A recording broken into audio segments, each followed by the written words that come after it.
بسم اللہ الرحمن الرحیم، السلام علیکم ورحمۃ اللہ وبرکاتہ۔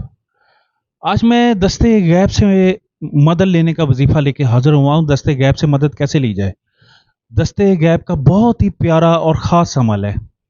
غیب سے ایسی مدد کہ انشاءاللہ اگر کروڑوں کا قرضہ ہے وہ بھی اتر جائے گا، اور اس کے علاوہ اگر گھر کے اندر تنگ دستی ہے وہ بھی ختم ہو جائے گی، اور اگر آپ زوال کی طرف جا چکے ہیں زوال بھی ختم ہو جائے گا، آزمائشیں بھی ختم ہو جائیں گی۔ 11 دن کا عمل ہے صرف یہ۔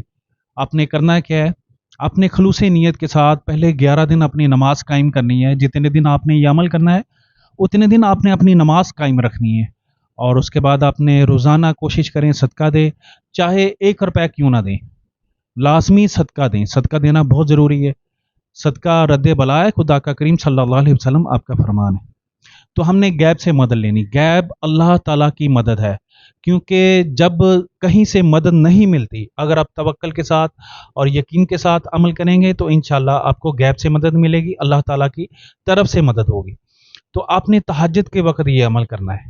انشاءاللہ دیکھیں پھر کروڑوں کیسے آتے ہیں آپ کے پاس، اور اللہ کی رحمتیں کیسے آپ کے اوپر برستی ہیں۔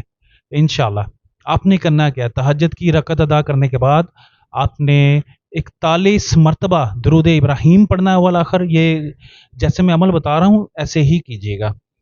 41 مرتبہ درود ابراہیم پڑھنا ہے، اور 7325 مرتبہ آپ نے پڑھنا ہے یا غنیو یا مغنیو یا رزاقو یا باسطو۔ انشاءاللہ یہ عمل آپ نے 11 دن کرنا ہے۔ انشاءاللہ دیکھیں پھر 11 دن ختم ہونے سے پہلے اگر قرضہ تھا وہ بھی اتر جائے گا، اور اگر گھر میں کوئی شادی کا مسئلہ ہے انشاءاللہ شادی بھی ہو جائے گی۔ جس نیت سے آپ اس عمل کو پڑھیں گے انشاءاللہ وہ مقصد آپ کا حل ہو جائے گا انشاءاللہ۔